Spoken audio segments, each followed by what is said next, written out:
and liftoff of Space Shuttle Discovery.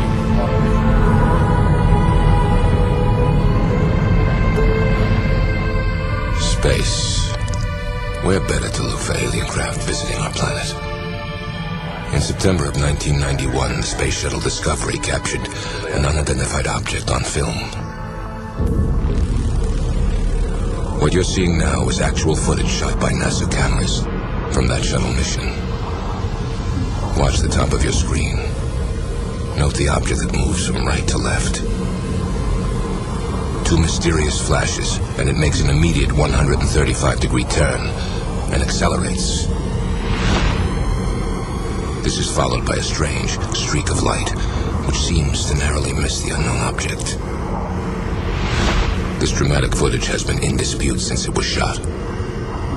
I studied it extensively over maybe a 2-year period at least. University of Nebraska physicist Jack Kasher worked for nearly 10 years in the research and development of a Star Wars defense system for the upper atmosphere. His quantitative analysis of the NASA footage concludes that the UFO cannot be explained as a natural phenomenon. It's clearly above the atmosphere and air glow of the Earth. It maneuvers, it changes direction, it accelerates, and so the only thing really left is spacecraft. Others think this object is simply a small ice particle floating a few feet from the shuttle. Ice particles are a common waste product of the numerous shuttles that have orbited Earth. But Kasher is convinced NASA has recorded strong evidence of a large, intelligently controlled alien space vehicle. One of the very strange things that happens is that the main object actually stops and sits there for half a second before it accelerates back up to the right. An ice particle could not do that. If they're not ice particles, you don't have too many other options. They're not space junk, they're not satellites, they're not meteors, because those objects don't change direction. There's never been anything that I've experienced that gave me any cause to consider that there might be other life forms. Apollo 11 astronaut Buzz Aldrin, the second man to walk on the moon, has a different opinion. I mean, the sky is filled with moving objects here. Do I think that they are, that is credible evidence? No way.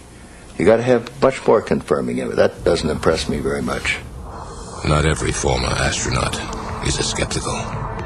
Well, it is true that there's all sorts of things floating in space, but I don't think it should be dismissed out of hand.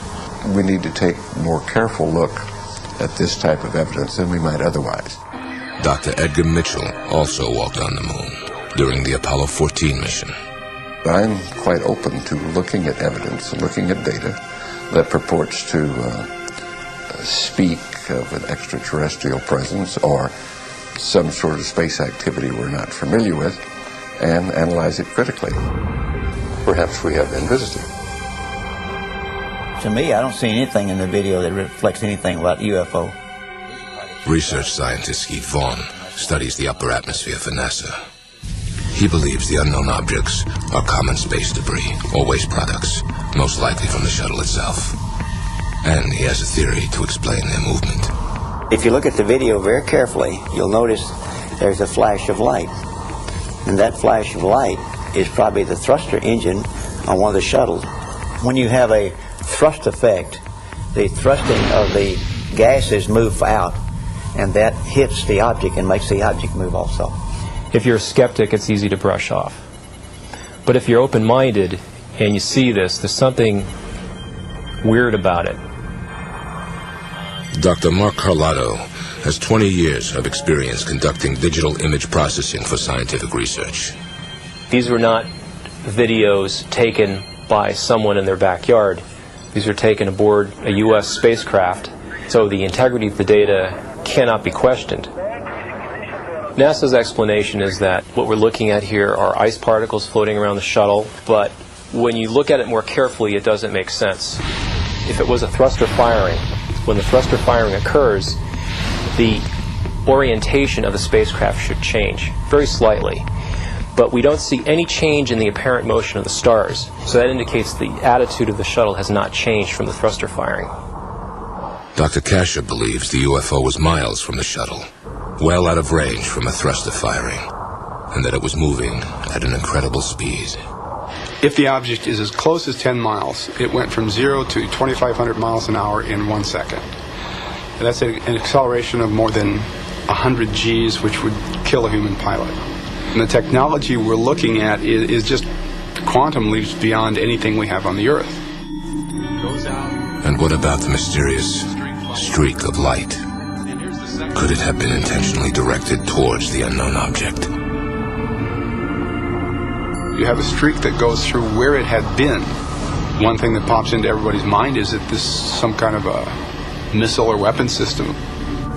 Kasha bases this theory on years of analytical, comprehensive study of the video.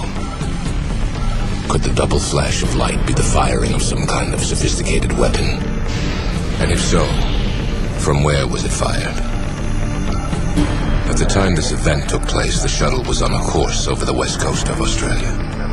Curiously, there is a large American military installation near Alice Springs in Central Australia.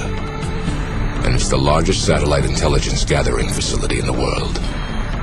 Although there is no proof, there is speculation that a Star Wars missile defense system is operational at this site. But for Buzz Aldrin, the explanation behind this footage is far less provocative. And I think we're often fooled by optical illusions. I mean, it's even a term that's quite common to most people, optical illusion. What does it mean? Well, it means that there's an illusory thing that we pick up with our eyes that we can't quite explain. Illusion or not, astronaut Mitchell believes this UFO, like others before it, deserves serious study. There have been a large number of other anomalous type phenomena that have been associated with the UFO phenomenon that are not easily dismissed. It should be looked at, and we should know what that is. Although NASA insists this footage is nothing unusual. After this mission, all live satellite feeds from shuttle cameras were canceled. While the debate continues over the shuttle Discovery footage, a more recent mission is causing a whole new controversy. In December of 1996, a shuttle camera recorded this bizarre image above the Earth's atmosphere. And on the same mission, these three objects were captured on video by NASA cameras. They seemed to orbit directly over a thunderstorm on Earth, moving independently of each other, yet closer together. And then there's this startling occurrence. Dr. Kasha is eager to analyze this new space shuttle footage. These three objects are moving with respect to each other, so they're not stars. And the cameraman is interested in them too. He's going to follow them, try to get a closer look. So we have some interesting, intriguing things that I really don't understand. The most interesting thing to me is that little blob that seems to pop up from the clouds or whatever. It's got that little dark center and it's circular and it floats across, and I'm just really not sure what it was. I would love to be able to explain what it is. I wish NASA, when interest is shown in something like this, would put people on it to investigate it thoroughly, not just to watch the video. Sit down and do a real rigorous job and show us the science and the calculations and try to really explain what some of these things are. Where did we come from? Why are we here? These are burning questions. This is perhaps a small step in finding out a little bit more about how we fit into things. We need to make people aware that this UFO business is important and significant and worthy of study, and we need to get more mainstream scientists involved in it. I think that's very, very important.